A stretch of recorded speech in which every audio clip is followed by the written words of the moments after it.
Assalamualaikum warahmatullahi taala wabarakatuh. My name is Amirul Azam Mandiullah bin Kamal Zaman. My matrix number CD180091. Today I will present our lab 2 topic 3 about sharing stress in BIM. So today also I will present about our introduction of our topic, sharing stress in BIM. So first of all, the purpose of doing this experiment was to determine the bending moment and shear force at any section through different cases which involve concentrated load, symmetrical load, and unsymmetrical load. Besides, it also helps to establish the relationship between bending moment and shear force at any section. Bending moment and shearing force were two important factors to be considered while designing any structural component.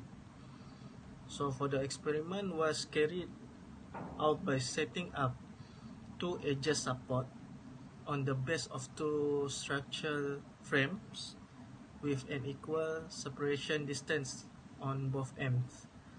The equality balance between both ends will prevent it from collapse, and it will be benefit for us to measure the shearing and bending moment accurately. At the same time, all of the shearing force apparatus were prepared and screwed up tightly all the time during experiment. To further identify the shearing force and bending moment at different conditions, the experiment were conducted at different cases at which the load were put at distinct separation, such as load at midspan, symmetrical load, and non-symmetrical load at different distance. For a more info, the load of different meshes will be tested for these cases through measuring the reading of shearing force and bending moment. This will enable us to identify whether the load are able to withstand at maximum meshes along the beam. Here, force through the experiment is the internal resistance created in the beam of cross sections in order to balance transverse external load acting on beam. Besides, bending moment defined as a rotational force or torque that acts perpendicularly to the point at given distance away from that point. It is calculated as the perpendicular force multiplied by the distance from the point, and this will make the element to bend. If the tensile stress is greater than the applied force, and this will result is failure bending to the beam. In this experiment, the bending effect at any section of concentrated load is measured by the applied moment, where x is the perpendicular distance of the line of action of from section. This moment is called the bending moment. Thank you.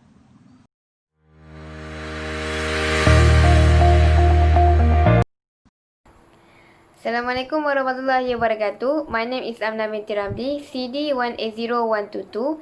I will present about the result. For the result, there are two tables, 8.2 and 8.3. 8.2 result for experiment 1. So the mass is given 100 gram, 200 gram, 300 gram, 400 gram and 500 gram. So we have to convert to Newton by multiply it 9.81. So we got 0.98 Newton, 1.96 Newton, 2.94 Newton, 3.92 Newton, and 4.90 Newton. For experimental shear force, for 100 gram we got 0.6 Newton, 200 gram we got 1.1 Newton, 300 gram we got 1.7 Newton, 400 gram we got 2.2 Newton, and 500 gram we got 2.8 Newton. For the theoretical shear force, we have to calculate by using the formula given.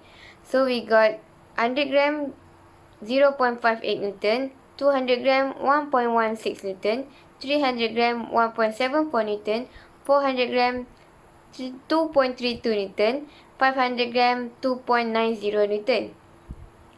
For experiment 2, there are 3 figures 8.6, 8.7 and 8.8.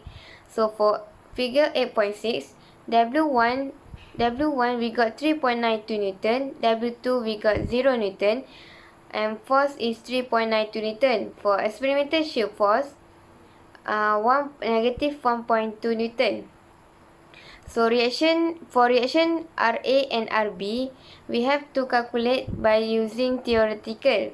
So we got 5.17 for RA, negative 1.25 for RB, and the theoretical shear force we got negative 1.25.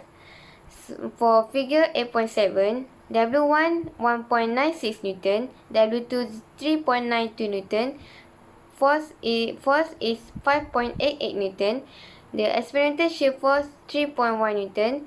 So for the reaction A is negative 2.58 Newton, reaction B 3.30 Newton, the theoretical shear force we got 3.30 Newton. For figure 8.8, W1 is 4.91 Newton, W2 is 3.92 Newton, force is 8.83 Newton, experimental shear force we got 2.1 Newton, for RA we got 2.59 Newton, RB 6.24 Newton, and the theoretical shear force is 2.32 Newton. So for the calculation, to calculate the theoretical result for experiment 1, we have to use the formula of SC equals to WA over L. W is the weight, A is the distance from the force, L is the total length of the beam. Then we have to plot the graph. The graph is the next slide. So we got the shear force versus load for both experimental and theoretical result in experiment 1. Different loading conditions produce a different values on the digital force display. The digital force display gives a value of negative 1.2 Newton when a 3.92 Newton of load hang at 140 mm away from RA. At different loading conditions in experiment 2, the digital force display gives a smaller value of force even when a combination of W1 and W2 is heavier than the combination of W1 and W2 that is lighter but hanging at different loading conditions. For lighter combination of W1 and W2 in experiment 2, when W1 equal to 1.69 Newton and W2 equal to 3.92 Newton are at a distance of 220 mm and 260 mm from RA respectively, the value shown on the digital force display is 3.1 Newton. For heavier combination of W1 and W2 in experiment 2, when W1 is equal to 4.91 Newton and W2 equal to 9.92 Newton at a distance of 240 mm and 400 mm from RA respectively, the value of force on the digital force display is 2.1 Newton. Next is the observation. For experiment 1, the distance to the load from RA is 260 mm for all the loads used from 0 Newton to 4.90 Newton. The cut of the beam is always 40 mm away from load hanger for all the loads in experiment 1. The length of RA and RB is 440 mm for both experiment 1 and 2. The digital force display shows a zero reading from plus minus 0.1 Newton when the frame is slightly tapped. The value of the digital force display increased when the load applied to the hanger increased in experiment 1.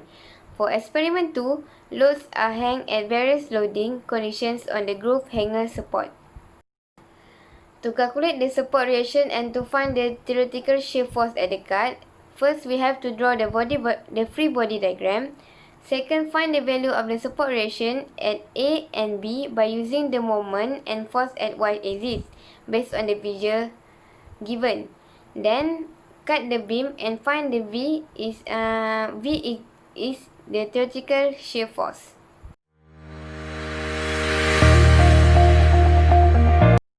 My name is Aminul bin Baharudin, lecturer's number CD180194.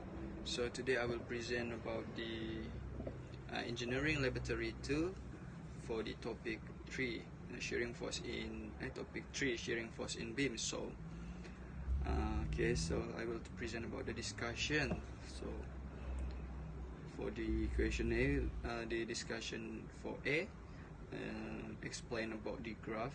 Okay, so the answer, the graph for shear force versus load for both experiment and theoretical result in experiment 1 is a linear graph. Both the linear graph are started from the origin, which is 0, which implies that there is no shear force when there is no load applied in the beam. Also, when the load applied on the beam increases, the shear force will also increase. This means that shear force is linearly proportional to the load applied on the beam.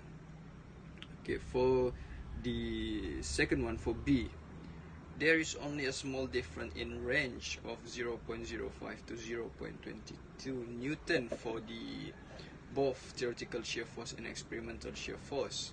All the theoretical shear force calculated were higher than the experimental shear force. This is because the difference in this value is because of the tolerance in the digital force display, and in short, the experiment shear force is obtained accurate compared with the theoretical shear force. You can see based on the table in the result, you can see the difference. For an example, for figure 8.9, the theoretical shear force is 1.25 Newton, and whereas the experimental shear force is negative 1.2 Newton. So you can see the difference in shear force, which is 0.05 Newton in this experiment. So just like I said before, the experimental shear force is more accurate more accurate compared to the theoretical shear force. That's all from me. Thank you.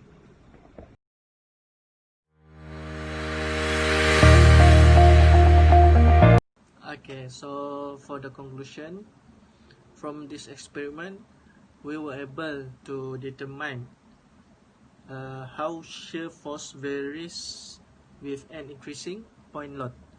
It was also seen how shear force varies at the cut position of the beam for various loading conditions. From this lab experiment, it can be concluded that when the load we place at the beam is increasing, the shear force will also increase. As well as it was proved that shear force at the cut section is equal to the force acting both right and left side of the cut section on the beam. Thank you.